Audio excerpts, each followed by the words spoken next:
What's up, everybody? It is the non-spoiler review for Black Panther Wakanda Forever, the second Black Panther film inside of the MCU. Nice to see you. Thank you for joining us. If you're brand new to the channel, do me a favor. Trying to get to 70,000 by the end of the year. Brand new, haven't ever seen this channel before. Well, do me a favor and subscribe. Get us to 70 by the end of the year. Great. Thanks. Okay, so first things first, I love Ryan Coogler. I think he's an absolutely incredible director. I loved everything that he's done so far. He puts his passion, he puts his emotion into it. You can see how much every movie that he makes means to him, and this is definitely the case for this film as well.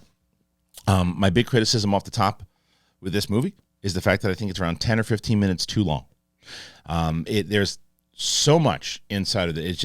It's gorgeous to look at from every shot, for what the way that this is set up, from the emotion that's put into it. Absolutely stunning, gorgeous. I feel that there's a particular storyline that is just meant to further the MCU, and it could have been cut out. It's just to introduce new characters and new other things that I said, okay, maybe down the line we could have introduced this person, but I don't necessarily know if it needed to be in this movie. I think it took away from the overall storyline that was the passing of T'Challa and how Wakanda is able to recover from it. And that certainly is in there for the majority of the movie, to be completely honest with you. And I think Angela Bassett she's a legend. She's a legend, but she just really shines in this film.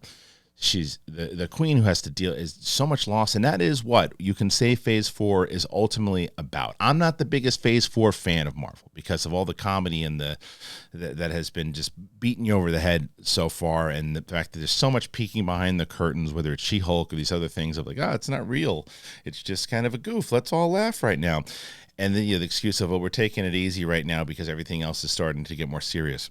Maybe that's the case, but this movie is definitely more towards the direction of the Marvel that I wound up really enjoying for the first few phases. Now, I will say that I think that the performances in this film overall are really, really good. I think that when you start, you have to talk about Shuri, who is, of course, played by Letitia Wright, and she is now having to deal with the loss of her brother and dealing inside of this storyline. Now, I think she's a great actress. I think she's great, and I think she fits the role. It is just a very, very hard thing to do to replace a talent like Chadwick Boseman. It's just hard no matter who comes in. And was his star power missing in this? It was. Did it hurt the film? No, because the way that they put it all together and the way that they made this, again, about loss and how Wakanda had to come together in order to fight this new threat, and the new threat, of course, being Namor, played by Tenoch Huerta. Now, I didn't know enough about Tenoch Huerta coming into this. I just knew the character of Namor and what Namor is, and the way I think that Namor plays. And this isn't a spoiler or anything. I'm just saying the way that the character plays. That he felt a very similar story on like what I've seen from Magneto time and time again. The character who has a particular outlook on the world and why he thinks that he and other people might be better than the actual human race and other things that are going on. So it was very similar to me and other things that I had seen. That's the one that kind of stood out. And whether it's, there are tons of movies, but that's the first one that comes to mind. And I thought that Tenoch Huerta has a lot to do in this movie, and I think he delivers on that because I think he needs to, and he's got to be a little bit more layered than just a typical villain. I think that that's done really well. Another negative is I would have liked to seen more of Winston Duke. I think that he's in it, and when he is in it, I think that he is fantastic. I love every time M'Baku is on, and I think the evolution of where the characters come from the first movie to now is great, but I just would have liked to seen him do more. I would have liked the character to have more of a role. He didn't, and I think that the two standouts besides Angela Bassett to me are both, three, I should say, Okoye, Shuri, and then obviously the great Lupita Nyong'o, who Nakia. And there's some really nice moments in the movie that explain certain things that you might have asked in the past that you get answers to, and that's one of the big positives in the movie.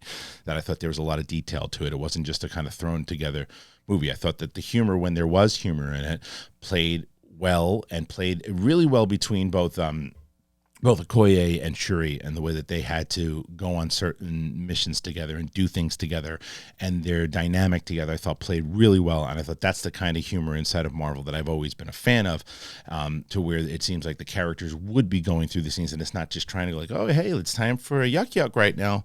That's not the case in this movie. When the humor is there, it's earned. And again, without getting into spoilers, there's just certain things that happen inside of that storyline that I said, oh, I wish they would have focused more on that. And I see why they're trying to evolve that storyline and bring certain people in here now. But it just seems it's like, hey, you're going to see a lot more of this person soon. So, this is why they're in the movie. And it's like, I don't necessarily know if you needed that character there. But does the direction work? Yes. Absolutely it does. It's a powerful movie.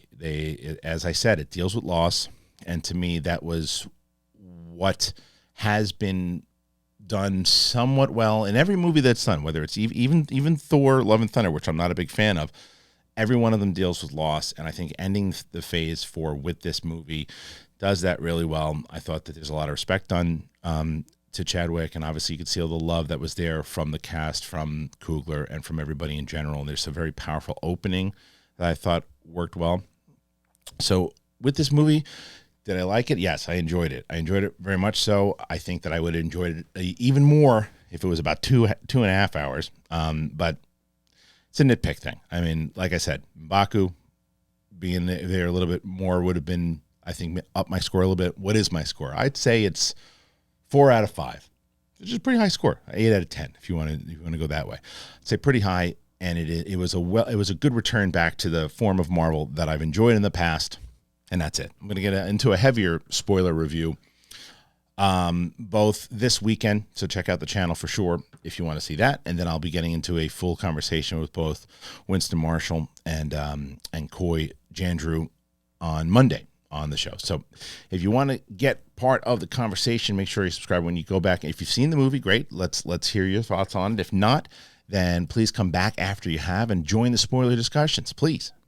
Love to hear more. So comment away. Let me hear what you think.